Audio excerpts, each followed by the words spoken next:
Internet पर बहुत से लोग कहते हैं कि हमारे देश की फिल्में 3 पाई डॉल के इफेक्ट्स जैसी होती हैं, लेकिन मैं ऐसा नहीं मानता। वास्तव में हमारे देश में कई बड़ी फिल्में भी होती हैं। आज मैं जिस फिल्म की बात करने जा रहा हूँ वह है मर्डर ऑफ द नोवेलिस्ट, जो 2021 में रिलीज हुई थी। इस फिल्म को देखने का मेरा मकसद कहानी नहीं, बल्कि इसके विशेष प्रभाव और अद्वितीय पागलपन था, जो हमारे देश की प्राचीन कहानियों से ली गई है और एक रहस्यमय शहर में सेट की गई है।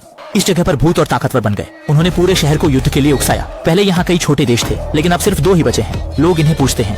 अगर कोई भूत की नहीं सुनेगा तो उसका हाल इस लड़के जैसा होगा। जंजीर की छड़ी से गिरा दिया गया और अब उसकी पिटाई कर दी गई।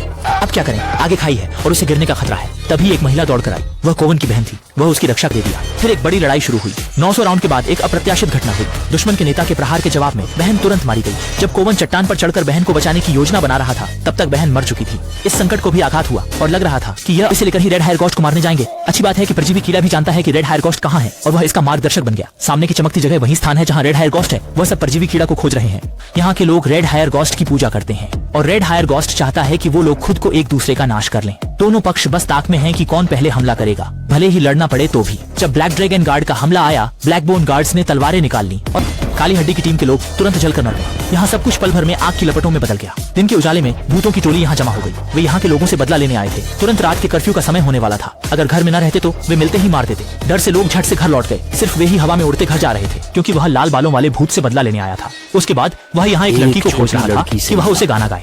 इससे भक्तों का ध्यान आकर्षित हो गया। लड़की तुरंत और खाली हाथ उसे जल्दी से भागने के लिए बोले। भक्तों का हमला शुरू होने वाला था। एक दबंग लाल कवची व्यक्ति आया। हाथ में 60 मीटर लंबा कुल्हाड़ा था। डर के मारे खाली हाथ लड़की को खींचकर भाग गए। अगर थोड़ी देर रुकते तो उसके कुल्हाड़े के नीचे आ जाते। अब रात्रि का समय है। 2 लोग इमारत पर चढ़ने की तैयारी कर रहे हैं। जो स्थान लाल कवची व्यक्ति ने पार किया वह बिल्कुल बर्बाद है। इतनी ताकतवर कि घर के ऊपर कूदकर उसने छत को ही फाड़ डाला। हिम्मत कमाल की है। खाली हाथ दूर नहीं भागा और जल्दी पकड़ा गया, लेकिन लड़की को उसने कंधे पर उठा लिया। लाल कवची उसको घूरता रह गया। खाली हाथ ने उसे डंडा दिखाया। कोई फर्क नहीं पड़ा। ज्यादा चोट नहीं लगी। खाली हाथ तुरंत गिर पड़ा, लेकिन लड़की अचानक प्रकट हो गई। खाली हाथ जल्दी मरने वाला नहीं था। धीरे धीरे लड़की की ओर बढ़ा। तभी लाल कवची व्यक्ति को घूरने लगा। उसे लड़की से कुछ छूने की इच्छा थी, लेकिन हालत अनुकूल नहीं थी। लाल कवची तुरंत सो गया। दोनों चौंक गए। क्या हो रहा है समझ नहीं पाया। छोड़ो चलो अब। वो यहाँ अकेला जमीन पर लेटा था। कल रात की लड़ाई में कई मारे गए। छोटी लड़ाकी उसे घर ले आई, पर अब घर पर वो अकेला है। आज से वो कभी नहीं लौटे।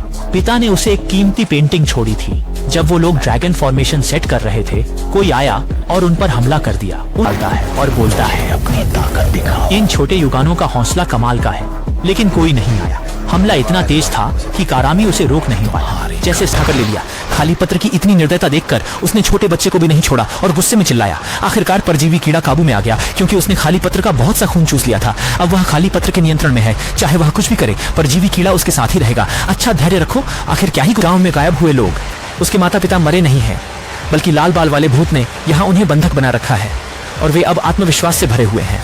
वे अंदर लोगों को खोजने लगे और हैरान रह गए कि यहाँ बहुत सारे लाल कवच वाले लोग हैं। ये लोग संभवतः सो रहे हैं, लेकिन उनका समय खाली पत्र से हो गया।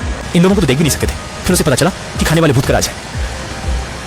दरअसल वे उस स्थान के हैं। यही कारण है कि वे उपवास रखते हैं, क्योंकि उन्हें डर है कि गांव के लोग जान जाएंगे कि खाने वाले भूत के अधीन है। 2 व्यक्ति एक और स्थान की ओर बढ़े, लेकिन पास से कुछ अजीबोगरीब आवाज आ रही थी। वे दोनों खतरे के सच में करीब पहुंच गए थे। दोनों व्यक्ति डर के मारे सन्न रह गए, क्योंकि उनके सामने मूर्ति ने अचानक से हरकत कर दी। दरअसल अभी अभी की आवाज तो उसकी दिल की धड़कन थी। वह खाने वाला भूत है। खाने वाले भूत ने खाली पत्र को एक रहस्य बताया कि उसके पिता उसे मार चुके थे और उसे इसी पेड़ के नीचे दफनाया। बहन की और पिता की मौत के मामले में युद्ध छिड़ गई। दोनों पक्ष एक दूसरे से लड़ना शुरू कर दिए और खाने वाले भूत की जड़ काटने की कोशिश की, लेकिन उन्हें चिंता थी ये इतना आसान नहीं था। एक बड़ी टांग में दबा दिया और वह लगभग खत्म हो जाती।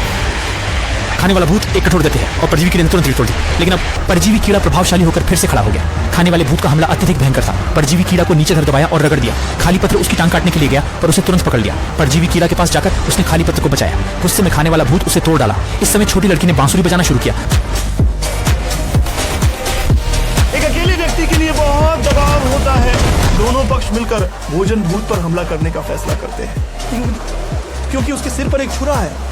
पापा तुरंत ही एक धक्का से जमीन पर गिर जाते हैं और घूंसा मारते हुए सीधे उन्हें पत्थर की चीर में धकेल देते हैं। ये देखकर कोवान तुरंत छुरा पकड़ता है जो परजीवी कीट ने गिराया था। परजीवी कीट उसे पेड़ पर ले जाता है। पापा भोजन भूत के हमले को खींचते रहते हैं। जैसे ही वे पेड़ के नीचे पहुंचते हैं, कोवान पेड़ की चोटी से कूद जाता है और भोजन भूत के छुरे पर लड़कर उसे जमीन पर गिरा देता है। ये छुरा कोवान का पापा है। जब तक वो छुरा नहीं निकालता, भोजन भूत दर्द से चीखने लगता है। पापा जल्दी से वापस कूदते हैं और मदद करते हैं। दोनों मिलकर बड़े छुरे को निकालते हैं। तुरंत ही भोजन भूत 2 हिस्सों में कट जाता है। उसका जीवन यहीं समाप्त हो जाता है। छोटी लड़की को बाहर छोड़ा जाता है। पापा जल्दी से अपनी बेटी को पकड़ पकड़ते हैं। ये फिल्म बहुत मजेदार है, खासकर जब लड़की का पापा भोजन भूत से लड़ता है। इसे देखकर निश्चित रूप से बहुत से लोग देखेंगे। मेरी व्याख्या कैसे तुम्हारी देखी फिल्म के ओरिजिनल से अलग है। वास्तव में ये फिल्म आधुनिक और प्राचीन काल के बीच की कहानी है। इसकी मुख्य कहानी में पापा अपने बेटी को खोजते हैं। जब आप इस फिल्म को देखते हैं तो ऐसा लगता है कि एक साथ दो फिल्में देख रहे हैं। वास्तव में इसे अलग अलग समझाया जा सकता है।